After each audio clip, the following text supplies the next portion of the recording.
Pemuda meletakkan tangannya di dada gadis itu, dan mulai menyembuhkan kelumpuhan. Namun dia hanya menekannya dengan lembut, dan mengatakan bahwa sudah sembuh. Baiklah, ini sudah baik. Ketika kata-katanya baru saja selesai, wanita itu mulai gemetar keras di seluruh tubuhnya. Kaki-kakinya juga terus mengeluarkan keringat halus. Namun, pada detik berikutnya, wanita yang tadinya lumpuh selama 30 tahun tiba-tiba sembuh seperti keajaiban. Keesokan harinya, ketika orang terkaya di ibu kota mendengar berita tersebut, dia segera mengundang pemuda itu dengan memberikan imbalan besar untuk menyembuhkan kelumpuhan ayahnya. Terlihat pemuda itu membentuk segel dengan kedua tangannya, dan memancarkan cahaya emas langsung ke dada lelaki tua itu. Semua energi negatif disedot ke dalam sebuah botol kecil. Kemudian, tangan pemuda itu bersinar emas, dan dengan satu tamparan, botol itu hancur. Pada detik berikutnya, sang kakek mengeluarkan darah beku yang terakumulasi selama bertahun-tahun dari tubuhnya. Dan semuanya dikeluarkan. Tubuhnya seketika merasa kembali seperti usia 18 tahun. Orang terkaya itu ingin membalas budi pemuda yang telah menyelamatkannya. Dia langsung ingin menikahkan cucunya dengannya. Pria lajang selama 30 tahun terkesan melihat CEO cantik seperti itu. Dia langsung setuju tanpa ragu. Namun CEO cantik takut membuat kakeknya marah. Akhirnya, dia hanya bisa menikah dengan pria itu. Namun CEO malah merasa pria itu tidak pantas baginya.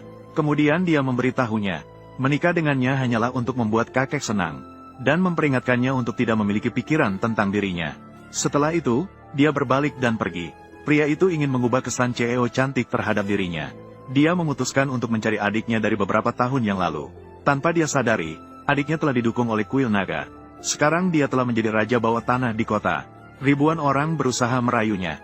Setiap hari ada orang yang ingin bertemu dengannya.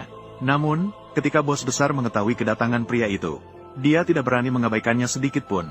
Dia segera meletakkan segala sesuatu yang sedang dia lakukan, dan pergi keluar untuk memberi hormat.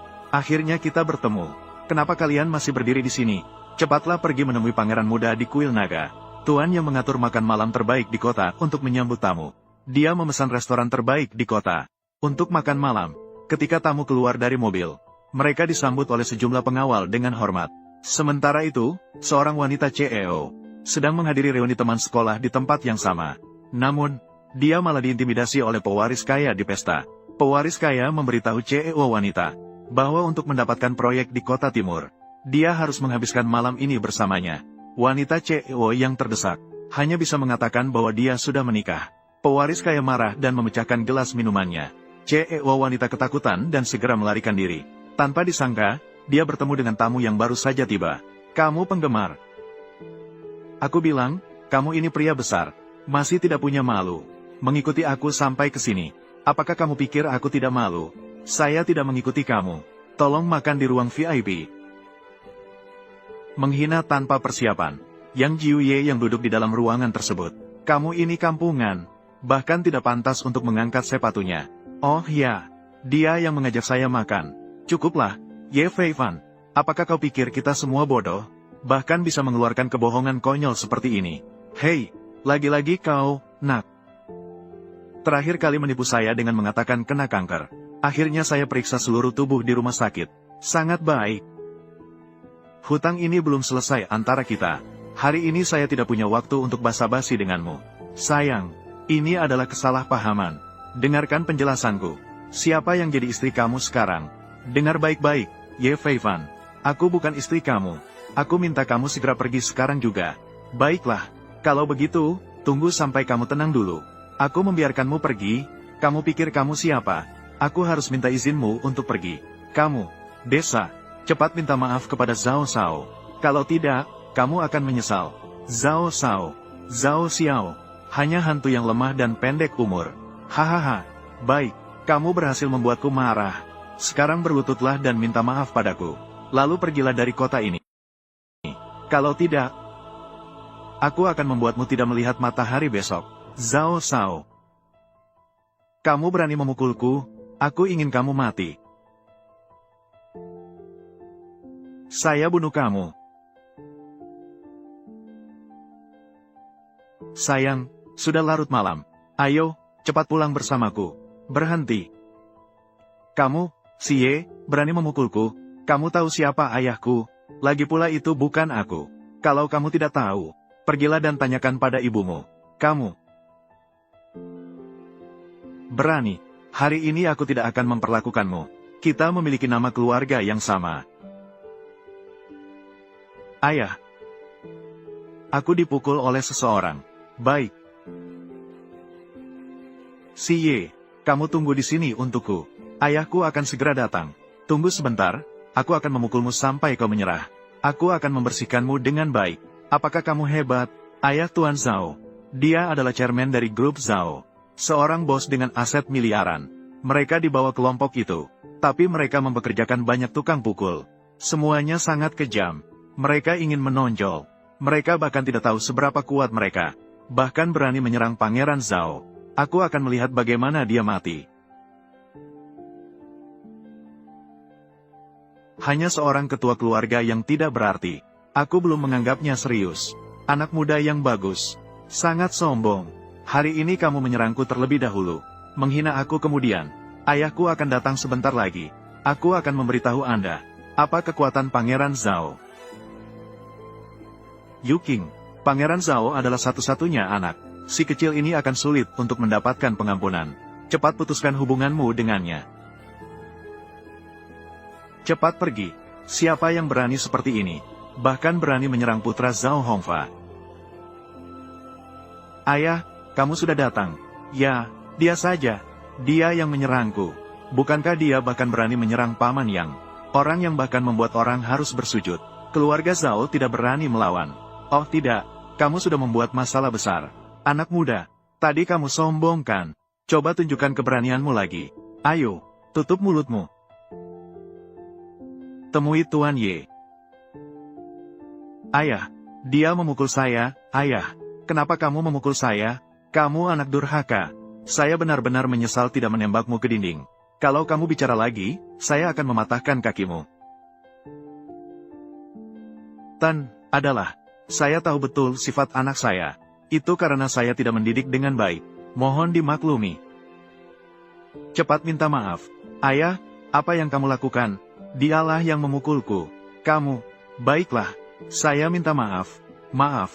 Jangan lagi seperti anjing penjaga. Mengganggu istri saya. Kamu. Hari ini ramai ya. Hari ini beruntung ya.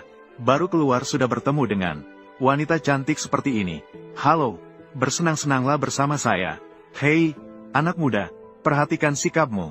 Hal lama, kamu tahu sedang berbicara dengan siapa? Hei, kamu tahu lagi sedang berbicara dengan siapa? Baiklah, silakan bicara. Saya mendengarkan dengan seksama. Sudah jelas, ayahku, dia adalah direktur utama grup Zhao. Kamu sekarang, pelajari 3 kali suara anjing. Aduh, saya bisa mempertimbangkan untuk memaafkanmu. Grup Zhao. Kamu berani memukul ayahku.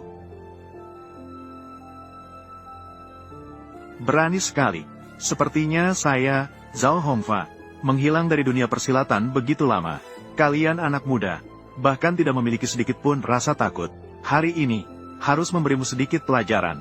Aku ingin melihat siapa yang berani.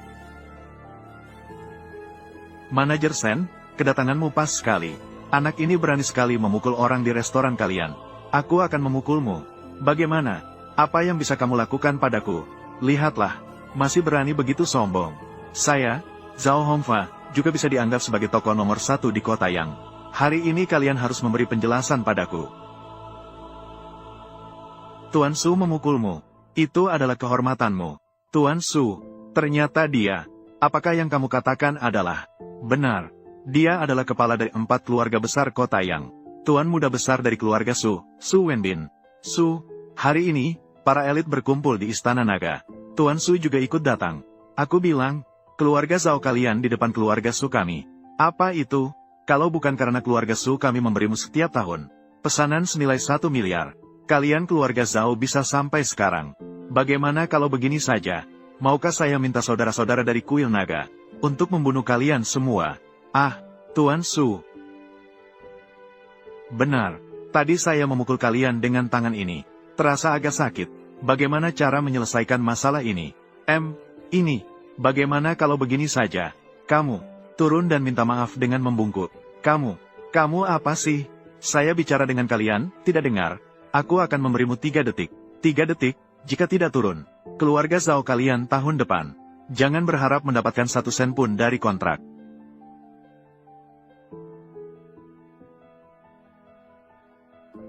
Kamu si bau mata 4. Kamu pikir kamu siapa?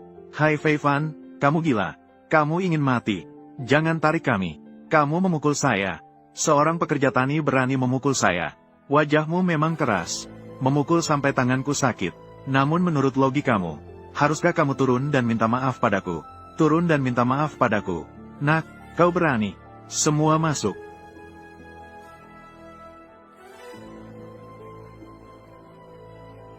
Kamu masih tidak mengerti. Hari ini pertemuan di Kuil Naga. Yang Jiuye juga ada di sana. Di belakang Tuan Su. Sepertinya itu adalah Tuan Yang Jiu.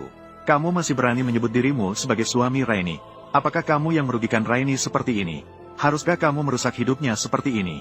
Apakah kamu senang sekarang? Aku memerintahkanmu untuk berlutut dan minta maaf. Baiklah, ingin muda. Kamu berani. Tangkap dia untukku. Aku ingin itu ada di depannya. Mainkan wanitanya.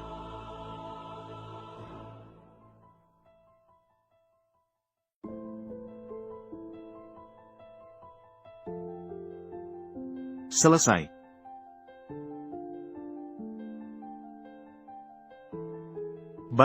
Baiklah. Keluarga Su saya sebagai pemimpin dari 4 keluarga besar. Asetnya triliunan. Bahkan manajer di suite mewah. Harus tunduk pada perintahku. Ayahku adalah anggota luar biasa di Kuil Naga. Hubungannya erat dengan Tuan Yang Jiu.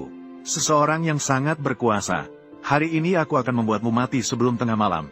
Siapa berani membiarkanmu hidup sampai fajar? Potong dia menjadi potongan kecil dan beri makan anjing. Hai Tuan Su. Jangan tergesa-gesa. Bicarakan dengan baik. Tuan ini bukan orang sembarangan yang bisa diusik. Diam. Aku bisa mengalahkan Ye Fei Fan. Bahkan jika Yesus datang, dia tidak bisa menghentikanku.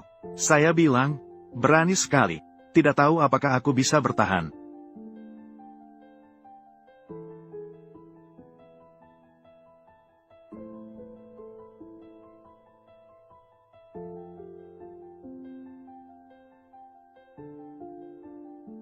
Berani sekali. Tidak tahu apakah aku, yang Tian Jiu, bisa bertahan atau tidak. Tuan Jiu. Ternyata itu Tuan Yang Jiu. Sepertinya tebakan saya tepat. Tuan Ye dan Yang Jiu Ye sudah bertemu dengan Tuan Jiu. Su Wenbin, seorang junior, sudah bertemu dengan Tuan Jiu. Pada ulang tahun Anda tahun lalu, saya dan ayah pergi bersama untuk memberi Anda ucapan selamat. Tidak bertemu selama setahun. Tuan Jiu masih berseri-seri. Saya dengar bahkan Yesus pun tidak bisa melindungi. Tidak tahu apakah saya, yang Tian Jiu, bisa melindungi. Bisa melindungi. Tuan Jiu. Itulah langit di Yangcheng. Kami manusia biasa hanya bisa memandang. Sudah selesai berbicara? Setelah selesai berbicara, segera berlutut dan minta maaf. Tuan Jiu, apa maksud Anda? Apakah yang saya katakan belum cukup jelas? Kota yang bukan tempat Anda berlaku semena-mena. Jika Anda sekarang berlutut dan minta maaf, semua akan selesai. Kalau tidak, aku akan mematahkan kakimu, agar Anda ingat dengan baik. Tuan Jiu bukan datang untuk Su Shao. Tuan Jiu, apakah tindakan Anda ini terlalu tidak menghormati? Anda tidak menghormati keluarga Su. Keluarga Su, kamu hanyalah seorang junior. Meskipun kamu kepala keluarga Su, lihat apakah dia berani berbicara seperti itu kepada saya. Aku beri kamu 3 detik. Jika tidak tahu diri, segera bertindak. Ya, tunggu. Aku akan menelepon ayahku. Halo, ayah. Tuan Yang Jiu meminta saya untuk meminta maaf sambil berlutut. Atau dia akan mematahkan kakiku. Lakukan seperti yang dikatakan Tuan Jiu. Ayah, waktu sudah habis. Jangan. Aku minta maaf. Maaf. Sepertinya kamu tidak mengerti apa yang saya katakan. Ajie, patahkan kakinya. Aku minta maaf.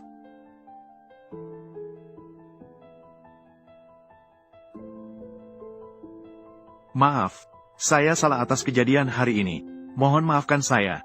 Baik, sangat baik. Saya maafkan kamu. Namun, dan dia, ini. Apakah itu Zhao Hongfa? Baik, maaf. Tuan Su, ini. Sekarang, saya bisa pergi, Tuan Jiu.